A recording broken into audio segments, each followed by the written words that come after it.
থলির ভেতর হাত ঢেকে শাশুড়ি বিড়বিড় করে মালা জপছেন। বউ গটগট গটগট করে হেঁটে গেল।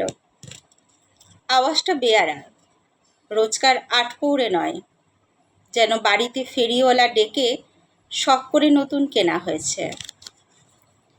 সুতরাং মালাটা থেমে গেল এবং চোখ দুটো বিষ হয়ে ঘাড়টাকে হেলিয়ে দিয়ে যেদিকে বউ যাচ্ছিল সেই দিকে ঢলে পড়ল। নিচের চোয়ালটার সামনে ঠেলে দাঁতে দাঁত লাগলো। বিলক্ষণ রাগ দেখিয়ে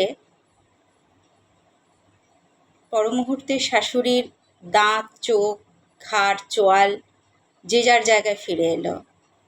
তারপর সারা বাড়িটাকে আঁচড়ে আঁচড়ে কলতলায় ঝমর ঝম, খনর খন, ক্যাচ ঘ্যাঁস ঘিস, ক্যাচর ক্যাচর শব্দ উঠল। বাসনগুলো কোনোদিন তো এত ঝাঁঝ দেখায় না, বড় তেল হয়েছে। ঘুরতে ঘুরতে মালাটা দাঁড়িয়ে পড়ল। নোড়া দিয়ে মুখ ভেঙে দিতে হয়। মালাটা একবার ঝাঁকুনি খেয়ে আবার চলতে লাগলো। নাকে অস্ফুট শব্দ করে থলির ভেতর 5টা আঙুল হঠাৎ মালাটার গলা টিপে ধরল। মিনসের আক্কেলও বলিহারি। কোত্থেকে এক কালো অলক্ষণে পায়ে খুঁড়োওয়ালা ধিঙ্গি মেয়ে ধরে এনে ছেলেটার গলায় ঝুলিয়ে দিয়ে চলে গেল। কেন বাংলাদেশে ফর্সা মেয়ে ছিল না? বাপ অবশ্য দিয়েছিল, থুয়েছিল। হ্যাঁ, দিয়েছিল। গলায় রসুরি দিয়ে আদায় করা হয়েছিল না? এবার মালাটাকে দয়া করে ছেড়ে দেওয়া হলো। শাশুড়ির মুখ দেখে মনে হচ্ছিল থলির ভেতর হাত ঢুকিয়ে দিয়ে এই সময় কী যেন তিনি লুকোচ্ছিলেন। একটা জিনিস, কমাস আগে বৌমা মরবার জন্য বিষ খেয়েছিল। ভাসুরপো ডাক্তার না হলে ও বউ এ বংশের গালে ঠিক চুনকালি মাখাতো। কেন, অসুখ করে মরলে কি হয়?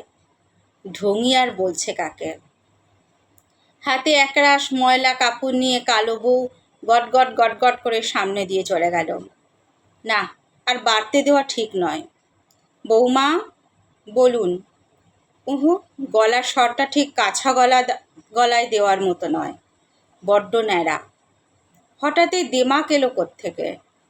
বাপের বাড়ির কেউ তো ভাই ফোটার পর আর এদিকে মারায়নি। বাড়িটা যেন ঝড়ের অপেক্ষায় থমথম করছে। ছোট ছেলে কলেজে, মেজটির সামনের বাড়ির রোয়াকে বসে রাস্তায় মেয়ে দেখছে।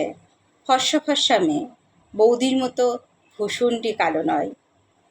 বালতি ঠনঠনিয়ে বউ যেন মা কালীর মতো রণরঙ্গিনী বেশে কোমরে আঁচল জড়িয়ে চোখে চোখ রেখে শাশুড়ির সামনে এসে দাঁড়ালো।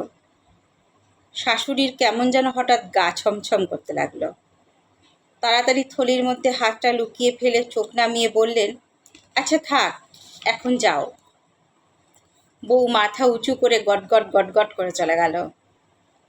তারপর একা একা পা ছড়িয়ে বসে মোটা চশমায় কাঁথা সেলাই করতে করতে শাশুড়ি এফোর ওফোর হয়ে ভাবতে লাগলেন, বউ হঠাৎ কেন বিগড়ে গেল, তার একটা তদন্ত হওয়া দরকার।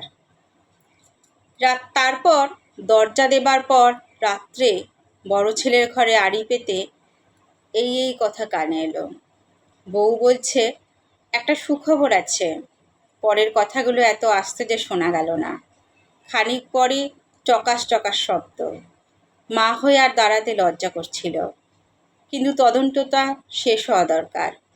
বউয়ের গলা। মা কান খাড়া করলেন, বলছে, দেখো, ঠিক আমার মতো কালো হবে। এরপর একটা ঠাস করে শব্দ হওয়া উচিত। ওমা, বৌমা বেশ ডগমগ হয়ে বলছে, কি নাম দেব জানো? আফ্রিকা। কালো মানুষেরা কি কাণ্ডই না করছে সেখানে।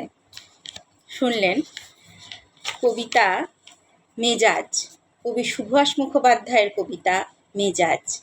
কবিতা পাঠে আমি মৌমিতা পাল। নমস্কার।